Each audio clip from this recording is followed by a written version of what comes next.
Over the past 5 years, we've had the opportunity to work with hundreds of business owners. And in today's video, I want to walk through 5 key regrets that I see business owners make. And in fact, they're probably the 5 most critical mistakes I see with business owners that are making a lot of money in their business, but it's not being reflected in their personal life. Hey everyone, if we haven't met before, my name is Jacob Turner. I'm a financial planner. I own a firm called Moment Private Wealth that specifically helps entrepreneurs and professional athletes build and protect wealth. And in today's video, I want to talk through something that I see time and time again. It's 5 critical mistakes. And these are not in the weeds things. These are things that, from a big picture standpoint, every single business owner, every single entrepreneur needs to be thinking about. Because at the end of the day, we start a business for one thing. We want to make sure that we can create financial flexibility and create the lifestyle that we want in the future. But what I see from a lot of business owners is simply this. They build an incredible business, but it doesn't get reflected in their personal financial life. And here's 5 reasons why. The number one thing I see is they build the bottom line of their business, but they do not build their personal financial life. So here's what I mean. The top line of their business is growing, revenue's growing, the bottom line of their business growing, the profit's growing, but they're never thinking about how that's actually translating their personal financial life. And frankly, it makes a lot of sense, right? As an entrepreneur, we put everything into growing our business. It takes up 24/7 daily thought in terms of what we can do to continue to grow, continue to make our experience better for our customers, continue to think of new products or solutions that could push our business forward, bringing on new team members. All these things take up all this brain space. And what we fail to realize is that we're doing this to ultimately try to create financial flexibility and freedom in our personal financial life. Yet, when you think about the brain space that's left after doing all those things in your business, there's not much left over. And this is what I see from a lot of business owners. They never take what's growing on the bottom line and transferring it to their personal financial life. They never think and they never plan like they would for their business. So if you're an entrepreneur out there, you need to make sure that you're not just planning for your business, but you're also planning for your personal financial life. Because at the end of the day, you want to make sure that the success that you're having in your business is also going to be reflected in the success that you're having in your personal life. Number 2, we as entrepreneurs, we forget to do the blocking and tackling. Now, I would say most entrepreneurs that I've met have some form of shiny object syndrome. And what I mean by that is we are enamored by the newest and the latest and the greatest thing. And one of the biggest benefits about being a business owner is you get to meet other business owners that are doing really cool and exciting things. And with some of those relationships, with some of those conversations, it might lead to potentially a new investment, potentially a new thing that you can implement. And what we fail to realize is sometimes we jump to level 3, 4, 5, 6, 7, 8, 9, 10, and we never tackled 1 and 2. We never tackled the basic blocking and tackling of personal finance. We made the private investment before we maxed out our 401k. We did the really complex tax planning move in our business before we figured out what we should just be paying ourselves in salary and what we should be taking in distributions. So if you're a business owner out there, you need to understand this. One of the most common mistakes I see is that business owners do not handle the blocking and tackling.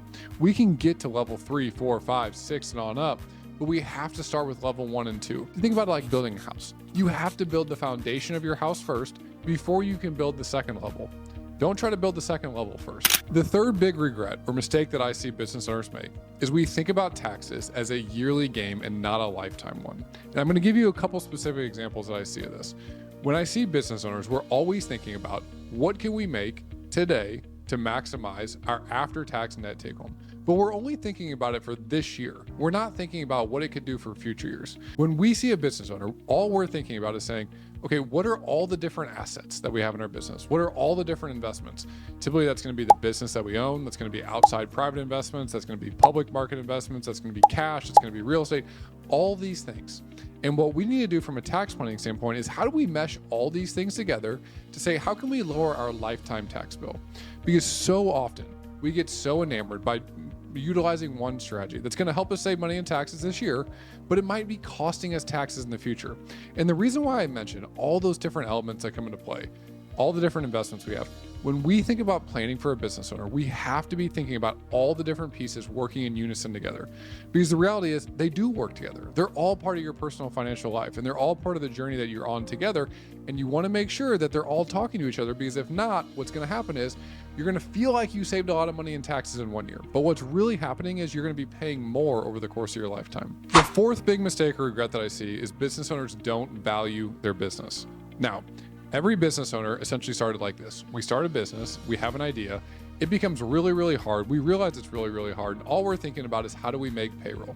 And then once you start making payroll, you start to see your personal income go up. You start to have more money to reinvest back in the business. But one thing we never think about is what is the value of what we've created worth? And the reason why this is so important for every business owner to understand is the vast majority of business owners that we talk to, their biggest asset is their business.